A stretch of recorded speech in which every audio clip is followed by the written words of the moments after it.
Hello guys, இன்னைக்கு நம்ம பார்க்க போகிறது நெக்ரோமேன்சர் மான்வாவோட எபிசோட் 48 தான். அதே மாதிரி இந்த மான்வாக்கு அவளைக்கும் வியூஸ் வருதான்னு கேட்டால் ரொம்பவும் கம்மி தான். ஆவரேஜாக ஒரு 5K வியூஸ் வந்தால் தான் என்னால் இதை கண்டினியூவே பண்ண முடியும். ஒரு நாளைக்கு 2Kவோ ஏதோ தான் அந்தளவுக்கு போகுது. நானும் தொடர்ந்து தான் இதை போட்டேன், இருந்தாலும் அந்தளவுக்கு போகலை. சரி, ஏதோ ஒன்று சீசன் 1 முடிச்சுட்டு வேற ஒரு புது மான்வாவை நம்ம பார்க்கலாம். அதனால இதுக்கப்புறம் வர மான்வாஸை மிஸ் பண்ணாதீங்க, ஏன்னா இதுக்கு மேலே தான் இன்னமும் தரமான மான்வாஸ் வரப்போகுது. வீடியோக்குள்ளே போகிறதுக்கு முன்னாடி வழக்கம் போல தான் மறக்காமல் ஒரே ஒரு லைக்கை போட்டுருங்க. சரி வாங்க, நம்ம டைம் மிஸ் பண்ணாமல் ஹேப்பிக்குள்ளே போகலாம். நம்ம சாங்குக்கு அங்கே தெரிஞ்சிருக்கோம், அந்த ஃபர்ஸ்ட் இடத்துல இருக்க கேங்கு அவன் ஒரு டெமிகார்டுன்னு. அவன் எந்த அளவுக்கு ஷாக் ஆகுறானா, இவனோட கிளாஸே ஒரு டெமிகார்டா. அவனை பார்க்கறதுக்கு ஏதோ ஒரு ஹியூமன் மாதிரியே தெரியல, வேற ஏதோ ஒரு விஷயமா தான் தெரியுது. ஏன் இத்தனைக்கும் நம்ம ப்ராஸ்டிக்யூட்டரால உள்ள கூட போக முடியல, அந்த அளவுக்கு அவன் ரொம்ப பவரா இருக்கான். அதனாலேயே அவன் வெளியே இருக்க மாதிரி தான் இருக்கு. ஆனா ப்ராஸ்டிக்யூட்டருக்கும் அவங்க மீட் பண்ணணும்னு ஆசை தான், இருந்தாலும் அவங்க மீட் பண்ண முடியல. அதுக்கப்புறம் நம்ம ஹீரோவை காட்டுறாங்க. நம்ம ஹீரோ நினைச்சதை விட நம்ம கேங்ஸுக்கு ரொம்ப ஸ்ட்ராங்கா இருக்கான். ஏன்னா அவனால அங்க நிக்க கூட முடியல. பிரசன்ஸ் அந்த அளவுக்கு ரொம்ப பயமா இருக்கு. கேங்ஸுக்கும் கேக்குறான், ஆமா உனக்கு கோக் வேணுமா இல்ல ஸ்ப்ரைட் வேணுமா? இல்ல இந்த மாதிரி எனக்கு வாட்டரே போதும். அங்க ஃபேரி அவங்க கத்தி சொல்லுது, எனக்கு ஸ்ப்ரைட் வேணும்பா, ஆனா ஏதோ ஒண்ணு நீ கொஞ்சம் தான் குடிக்கணும், உனக்கு ஞாபகம் இருக்கா? அப்படி நம்ம கேங்ஸுக்கு சொல்றான். ஆனா அது எதையுமே கேட்காம மொத்தமா காலி பண்ணிது. சாங்கு, இந்த மாதிரி நான் வந்து உன்னை மீட் பண்ணணும்னு எப்பயுமே ஆசைப்பட்டேன்.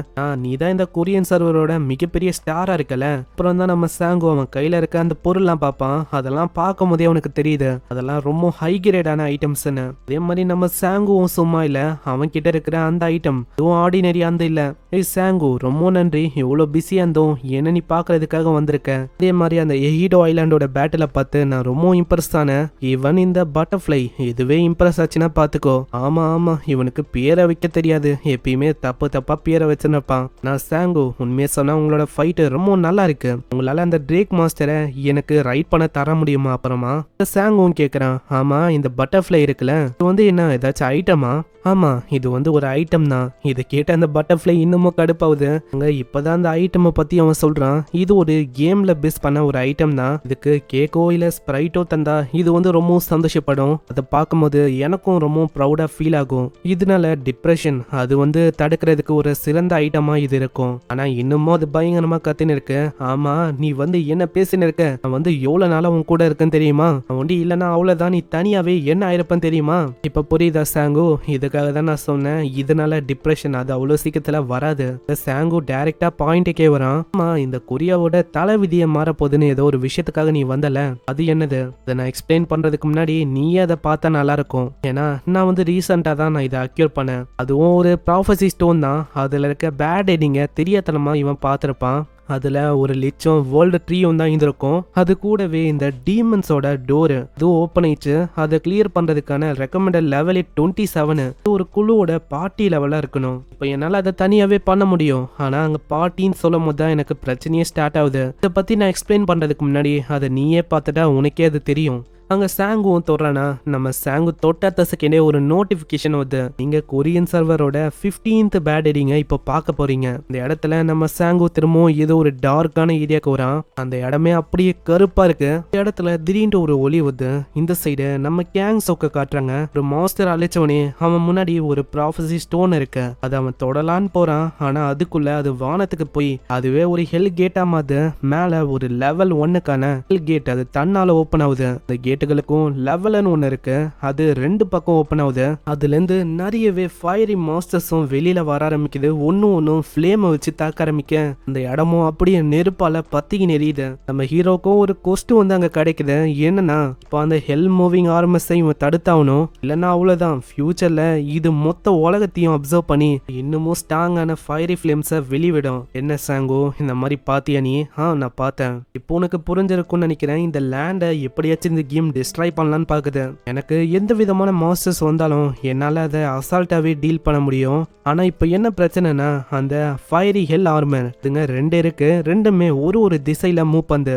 அப்படி போகும்போது என்னால அதை அதனால அதுங்க ரெண்டுத்தையும் நம்மளால அழிக்க முடியலன்னா அவ்வளவுதான், அதுங்க திரும்பவும் ரீஸ்டோர் ஆயினே இருக்கும். அதுக்காக தான் சாங்கோ இந்த மாதிரி நான் இந்த இடத்துக்கு வந்திருக்கேன். ஏன்னா அதுங்க இதே மாதிரி மூவ் ஆயினே போச்சுன்னா கொஞ்ச நாள்லயே அதுங்க யங் டங் போவையும் தாக்கும். ஸோ அதனால எந்த விதமான பிளேயராலையும் இந்த மாதிரி டைம்ல அதுங்களை பீட் பண்ண முடியாது. ஸோ அதனால சிட்டியை தாக்கும் போது நான் உங்களுக்கு ஹெல்ப் பண்றேன், என்ன நீ ஒத்துக்கிறியா? நம்ம ரிவார்டை வேணும்னா நம்ம பாதியா பிரிச்சுக்கலாம். சாங்கு ஒரு செகண்ட் யோசிக்கிறான், ஏன்னா கேங்ஸுக்கே இங்க ஹெல்ப் பண்றேன்னு சொல்றான். அதனால நம்ம ஹீரோ வந்து ஒத்துக்கிறான் அந்த இதுக்கு. அதுக்கு ரிவார்டு என்னன்னு கேட்க, அது லெஜெண்டரி கிரேட்ல இருக்க ஒரு ஐட்டம் தானா? இந்த ரிவார்டு நீ எதிர்பார்க்கறத விட ரொம்ப பெருசா இருக்கும்.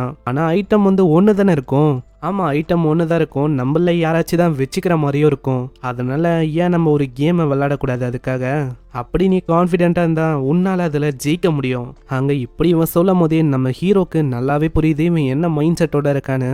ஏன்னா நம்ம கேங்ஸோக்கு இருக்கான்ல, இவன் இந்த உலகத்தை பயங்கரமா என்ஜாய் பண்றான். அது ஒண்டி நம்ம ஹீரோக்கு தெரியுது. இதனால நம்ம சாங்கோ ஒத்துக்கிறான். சரி, ஒரு ட்ரை பண்ணி தான் பார்க்கலாம். அதுக்கப்புறம் இந்த விஷயத்த ப்ராஸ்டிக்யூட்டர் கிட்ட வந்து சொல்ல ஒரு இன்னமும் ஷாக் ஆகுறாரு. ஏன்னா இப்போ உண்மையிலேயே அது வந்து ஓப்பன் ஆயிருக்கு. அதாங்க மினோவாக்கும் ஒரு ரிப்போர்ட் வந்திருக்கும். உங்களோட கண்காணிப்பு படி பார்த்தா ஏதோ ஒரு வித்தியாசமான ஃபயரிங் மாஸ்டர் அது வந்து அங்க இருக்கிற ஏரியாஸை நொறுக்கின்னு இருக்கான். அதுங்க கிட்ட ஏதோ ஒரு விதமான ஆர்மரும் இருக்கு.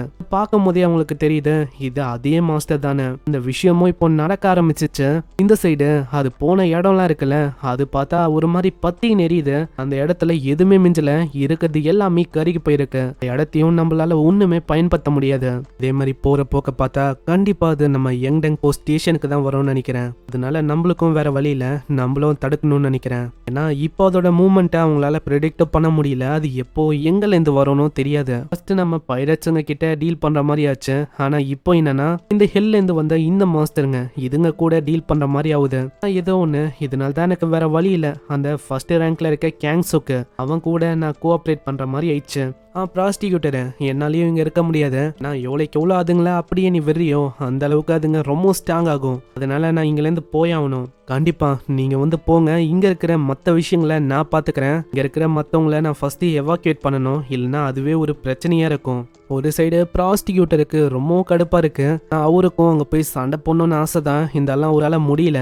அவரோட ஸ்ட்ரென்த் அந்த அளவுக்கு இல்லை, ரொம்ப கம்மி தான். அதனால இப்போதைக்கு யாரு ஸ்ட்ராங்கா இருக்காங்களோ அவங்களோட ஷேடோல இருந்து க்ரோ பண்ணலாம் அப்படின்னு தான் இவர் யோசிக்கிறாரு. அந்த மிஸ்டீரியஸான கேங்ஸுக்கு நம்புறதை விட சாங்குக்கு முழு சப்போர்ட்டை கொடுத்தா அது வந்து ஒரு நல்ல ஒப்பீனியனா இருக்கும் என்னை பொறுத்த வரைக்கும். இப்படின்னு அவரு சொல்றாரு.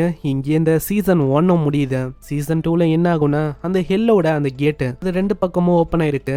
இப்போ நம்ம ஹீரோ சாங்கோ கேங்ஸோக்கு இவங்க தான் தடுக்கிற மாதிரி இருக்கும். ஸோ இவங்க அதை தடுத்தாங்களா இல்லையா இதெல்லாம் நம்மளுக்கு போக போக வர சாப்டர்ஸ்ல தான் தெரியும். இதுக்கப்புறம் நெக்ஸ்ட் எபிசோடு வருமான்னு கேட்டா அது டவுட்டு தான். இப்போ நம்ம பார்த்துருக்க சாப்டர் கரண்டா 92 வரைக்கும் பார்த்துருக்கோம். 93ல இருந்து நீங்க பார்த்தா உங்களுக்கு புரியும். நான் ஆல்ரெடி சொன்ன மாதிரி தான் இதுக்கு அட்லீஸ்ட் ஒரு 4K வியூஸ் மேலேயாச்சும் போகணும். சொன்ன மாதிரி யாரும் இதுக்கு லைக்கும் போடலை. அதனால என்னோட கடமை இதோட சீசன் 1 நான் முடிச்சிட்டேன். அதனால தான் நான் சீசன் 1ஓடையே இதை ட்ராப் பண்ற மாதிரி ஆகுது. சீசன் 1 முழுசா பார்த்தவங்களுக்கு என்னோட நன்றிகள். புதுசா வேற ஒரு மான்வாவை ஆரம்பிக்கிறேன், அதுக்கு உங்களோட சப்போர்ட்டை கொடுங்க. வியூஸே போலனா அதை போடுறது எனக்கு வந்து வேஸ்ட் தான்ப்பா. வியூஸே போகாம நான் போட்டேன்னா எனக்கு சுத்தமா மணி வராது. அதனால தான் ஸ்டாப் பண்றேன், புரிஞ்சுப்பீங்கன்னு நினைக்கிறேன். சில பேர் வந்து கேட்கலாம், ஆல்ரெடி சில மான்வாஸை ஸ்டாப் பண்ணியிருப்பேன், கிட்டத்தட்ட ஒரு 30-20 சாப்டர்ஸ் தான் இருக்கும். இதை ஸ்டாப் பண்ணதுக்கும் இதே ரீசன் தான். ஸோ திரும்பவும் வந்து கேட்காதீங்க. உங்களுக்கு வேணுமா நான் இதுக்கப்புறம் ஆரம்பிக்கிறேன், அதுக்கு சப்போர்ட் பண்ணுங்க. அது நல்லா போச்சுன்னா முழு சாப்டர்ஸையே நம்ம பார்த்துட்டு போயிடலாம். நான் உங்களை ஒரு புது மான்வாலை சந்திக்கிறேன். அது வரைக்கும் சைனரா.